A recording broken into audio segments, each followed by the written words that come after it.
Halo guys, di episode My Point of View kali ini aku mau bahas sesuatu yang banyak kita dengar akhir-akhir ini yang berseliweran di medsos, ya, imbas dari viralnya kasus dari Gus Miftah ini. Kita sering dengar tuh, wah ini ustadz cuman berkedok jual agama, jangan jual agama, jangan jual agama, ya. Apa sih sebenarnya? Nah, aku mau bahas itu kali ini. Tapi apa ada kaitannya juga ya sama video yang satu ini? Ya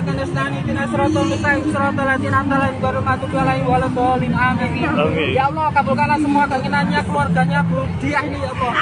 Ya Allah, kabulkanlah semua keinginannya keluarganya Budiah ini ya Allah. Kabulkanlah ya Allah. Amin amin ya rabbal alamin. Alhamdulillah. Insya Allah ya. Insya Allah itu artinya jika Allah mengabulkan. Dan Anda berempat harus percaya. Kalau percaya pasti dikabulkan Allah Subhanahu wa taala. Amin amin ya rabbal alamin. Doakan aku balik guys. Aku ingin membangun masjid. Amin.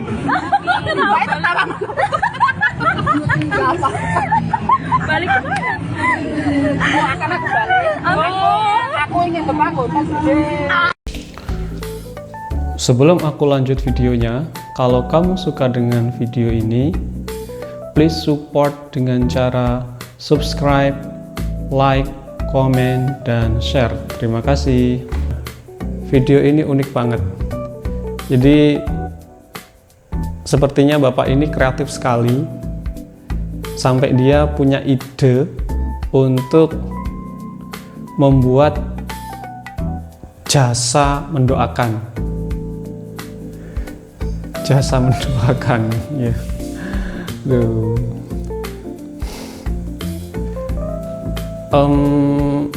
Salah nggak sih?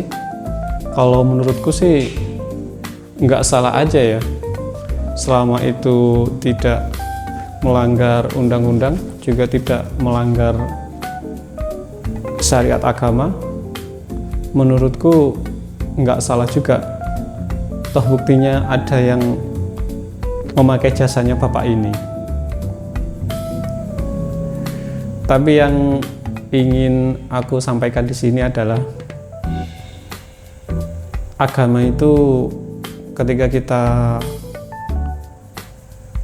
masuk dalam sebuah keyakinan terhadap agama, ketika kita masuk dalam kepercayaan iman terhadap sebuah agama, dalam hal ini agama Islam ya, karena aku sendiri beragama Islam, maka iman itu sebenarnya adalah suatu pedoman hidup kita, suatu tata cara kita untuk kita bisa mempersiapkan bekal di kehidupan setelah kematian.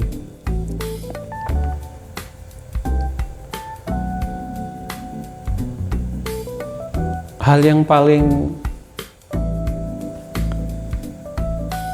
standar yang bisa kita tiru, yang bisa kita teladani dari bagaimana cara kita beragama ialah dengan cara kita meniru orang-orang yang mengenalkan agama tersebut kepada kita, yaitu para nabi dan rasul. Nabi Muhammad Shallallahu Alaihi Wasallam, beliau dalam setiap dakwahnya tidak pernah meminta upah atas jerih payah beliau. Beliau hanya memikirkan tentang keselamatan umatnya. Beliau hanya memikirkan tentang hidayah umatnya. Beliau hanya memikirkan tentang supaya umatnya tersebut bisa selamat dari neraka dan bisa masuk surga dengan bahagia. Tidak ada motivasi lain yang dilakukan oleh beliau, misalkan Nih udah aku ajak kamu masuk Islam, sekarang kamu mesti bayar sekian. Itu adalah pernyataan atau itu adalah sikap yang merendahkan, ya. Sebab apa sih dunia ini, ya kan? Itu adalah suatu pernyataan atau sikap yang merendahkan, ya. Sebab agama itu, apa yang diajarkan oleh Nabi Muhammad yang mesti diterima oleh umatnya dan dijalankan oleh umatnya itu jauh melebihi nilai rupiah, jauh melebihi nilai dinar, jauh melebihi nilai dunia dan seisinya. Itu.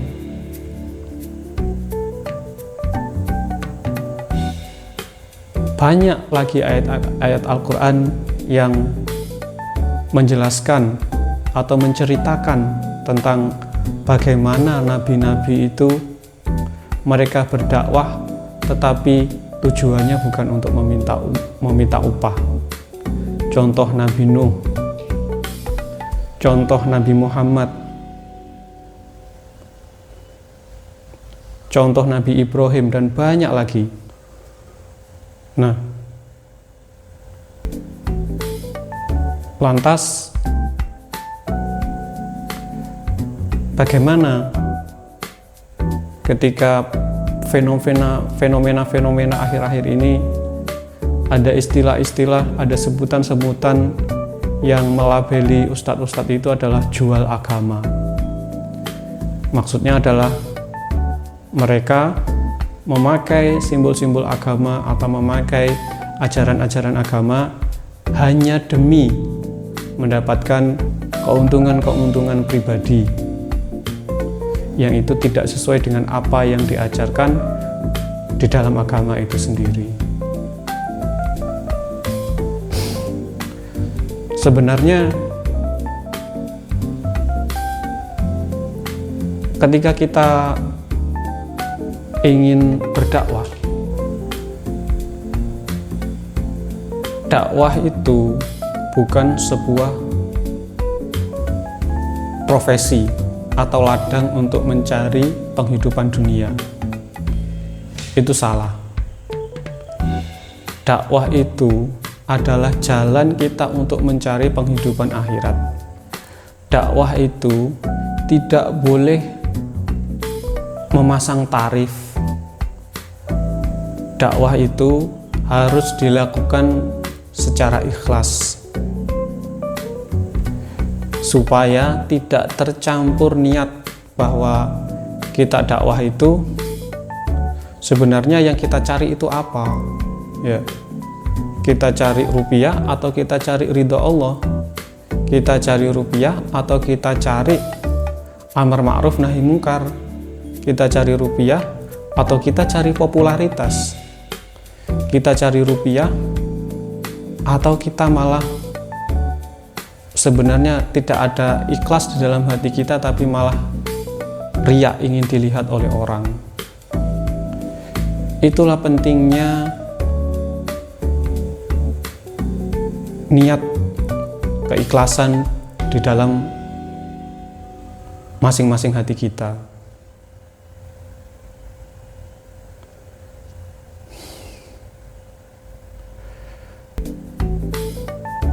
Bisa saja, ya, bisa saja seseorang itu berhasil, dia punya ribuan jamaah, dia punya berhasil ini itu, tetapi apabila di dalam hatinya itu tidak diniatkan untuk ikhlas beribadah kepada Allah, maka sebanyak apapun itu di mata saja kelihatan, tetapi pahalanya tidak dicatatkan di sisi Allah. Sebab apa? Dia mencari niat untuk dunia kok. Kata Allah, kalau kamu cari dunia, maka akan aku kasih. Kata Allah di dalam Al-Quran, kalau kamu cari dunia, akan aku kasih, kata Allah. Tetapi kamu hanya dapatkan dunia. Tetapi kalau kamu mencari ridho Allah, mencari kehidupan akhirat, insya Allah Allah akan kasih kamu di akhirat, dan dunia kamu akan dibuat merasa cukup. Artinya kebutuhanmu di dunia itu juga akan ditanggung oleh Allah. Ya, kehidupan di akhirat dapat, kehidupan di dunia juga dapat. Seperti itu. Jadi paling ideal bagaimana seorang pendakwah itu, ya harus dengan meniru bagaimana para nabi dan rasul itu. Dahulu tidak ada istilah profesi dai, tidak ada. Zaman dahulu tidak ada istilah profesi dai. Nabi Muhammad itu adalah seorang pedagang. Beliau kaya, beliau sukses secara ekonomi, dan di usia 40 tahun beliau diangkat menjadi seorang rasul, dan beliau mulai untuk berdakwah. Tidak ada istilah profesi nabi, tidak ada. Profesi pendakwah, tidak ada. Ya, makanya paling ideal seperti itu. Jadi kita harus punya pekerjaan yang memang di situ sumber penghidupan kita, dan dakwah ini tidak boleh dijadikan sebagai sumber penghidupan utama kita. Artinya kita tidak mengharapkan rupiah, kita tidak mengharapkan uang di dakwah ini. Bisa dengan jualan, bisa dengan dagang, bisa dengan apa, tetap jalan. Tetapi dakwah ya sudah, dakwah aja, ikhlas aja. Beribadah kepada Allah untuk amar ma'ruf nahi mungkar, untuk mengajak orang dalam kebaikan. Itu pahalanya ya di sisi Allah. Pahalanya di sisi Allah, bukan di sisi manusia.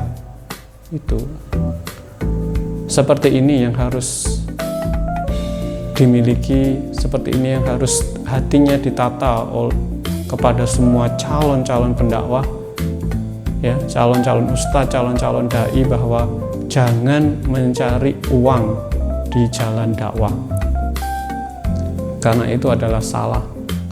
Karena itu yang bisa menjadi ujian untuk para dai, untuk para ustadz, apakah dia akan bisa tetap menjaga ketulusan, keikhlasan berdakwah, atau hanya sebuah kamuflase saja untuk mendapatkan keuntungan yang lebih rendah, yaitu materi di dunia.